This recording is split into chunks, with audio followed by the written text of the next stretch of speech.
تو مجھے امید ہے انشاءاللہ تعالیٰ میرے کیس کے ذریعے یہ سوشل میڈیا اکاؤنٹس جو اس وقت شتر بے مہار ہے اور آزادی اظہار رائے کے نام کے اوپر ہر چیز میں چھپا جاتا ہے، اور آزادی اظہار رائے کے نام کے اوپر جو ہے وہ لوگوں کی پگڑیاں اچھالنے کے لیے ان فورمز کو استعمال کیا جاتا ہے، اس کا استعمال جو ہے وہ اب رولز ریگولیشنز کے تحت ہوگا۔ مجھے بہت خوشی ہوئی، مجھے پہلے معلوم بھی تھا کہ جو ہماری سی جے ہے انہوں نے سوشل میڈیا کے حوالے سے ان کی اپنی ریسرچ موجود ہے، یہ اس کے اوپر پڑھ چکی ہیں، اس کے اوپر کام کر چکی ہیں، اور آج وہ نظر آیا کہ ایک طرف وہ ادارے جن کا کام ہے ان تمام چیزیں، یہ کہ سائبر کرائم یونٹ جو ہے اس کے پاس ان سوالاتوں کے جوابات نہیں تھے جو سی جے صاحبہ نے آج اٹھائے۔ تو مجھے امید ہے انشاءاللہ تعالیٰ ایک خاتون ہوتے ہوئے، ایک چیف جسٹس ہوتے ہوئے، ایک ذمہ دار جج ہوتے ہوئے جو ان کی ذمہ داری ہے وہ اس کو بہت اچھی ذمہ داری کے ساتھ پورا کریں گی، اور میں صرف ایک بارش کا قطرہ بنوں گی باقی ان تمام خواتین کی اور ہمارے اس معاشرے میں اس بگڑی ہوئی روایات کے لیے، اس بگڑے ہوئے معاشی معاملات کے لیے کہ جس اندر کوئی جس کو کسی سے پرابلم ہے تو اس کی عزت اچھالنے کے لیے سوشل میڈیا پلیٹ فارمز کا استعمال کیا جائے۔ ہم سوشل میڈیا کے خلاف نہیں ہیں،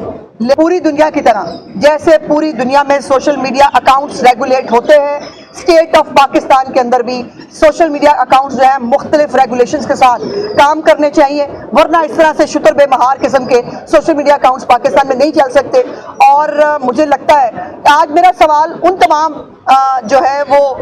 معزز عدالتوں سے بھی ہے کہ جن کو جب ٹویٹر کے بارے میں ان کے پاس کوئی کمپلینٹ جاتی ہے، جب کسی اور سوشل میڈیا کا وہ کہتے ہیں نہیں نہیں ٹھیک ہے یہ بند نہیں کر سکتے، اس کو آپ ایسے ہی چلنے دیں، یہ ایسے ہی چلے گا۔ ایسے نہیں چل سکتا، کوئی دنیا میں ملک ایسے نہیں چل سکتا جس طرح ہم پاکستان کو چلانے کی کوشش کر رہے ہیں۔ پوری دنیا آخر کیا وجہ ہے کہ پاکستان کو بالکل جو ہے وہ شاید نان سیریس سمجھ لیا گیا ہے، یا پاکستان کی جو ہے اس کے اندر فیس بک جو ہے اس کو کوئی فرق نہیں پڑتا پاکستان میں کیا مواد جو ہے وہ فیس بک پہ آ رہا ہے، ٹویٹر کو ایکس کو جو ہے ویسے وہ سبسکرپشن کے پیسے بھی لیتے ہیں، ویسے وہ جو ہے وہ اربوں ڈالر بھی کما رہے ہیں، لیکن پاکستان کے اندر جو ہے وہ آتے ہی ان کے لیے کوئی رول ریگولیشن نہیں ہے، ان کا جو آپ ان کو کمپلینٹ بھی کریں گے تو وہ آپ کی کمپلینٹ کو زیادہ انٹرٹین نہیں کریں گے۔ تو انڈیا میں بھی جو ہے وہ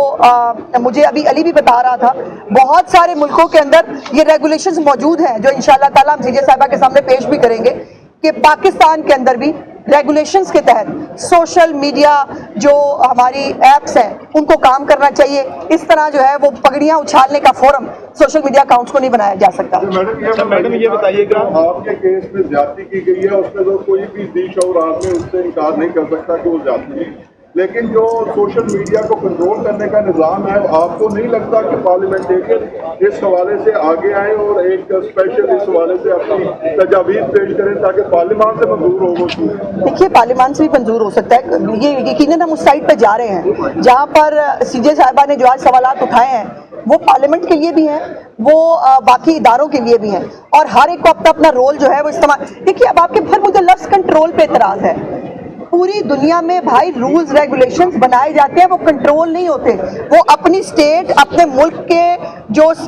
سوشل ایشوز ہیں، جو آپ کی ایتھکس ہے، جو آپ کی موریلٹیز ہیں، اس کو مد نظر رکھتے ہوئے، اور سٹیٹ کی کاسٹ کے اوپر سوشل میڈیا ایپس نہیں چل سکتی۔ یہاں پر تو سٹیٹ محفوظ نہیں ہے، جو کچھ ڈیجیٹل دہشت گردی ان سوشل میڈیا اکاؤنٹس کے ذریعے ہو رہی ہے کیا پوری دنیا میں الاؤ کی جا سکتے ہیں؟ ہمیں بہت سارے ملک جو ہے، جو امریکہ ہے، لنڈن ہے، یہ باقی ملک ہمیں بتاتے ہیں اظہار رائے کی آزادی ہے جی، آپ فنڈامنٹل رائٹس کو وائلیٹ نہ کریں۔ میرا سوال ہے کہ جب کیپٹل ہل کے اوپر حملہ ہوتا ہے تب سمری ٹرائل کر کے صرف وہ شخص جو اسپیکر نینسی پیلوسی کی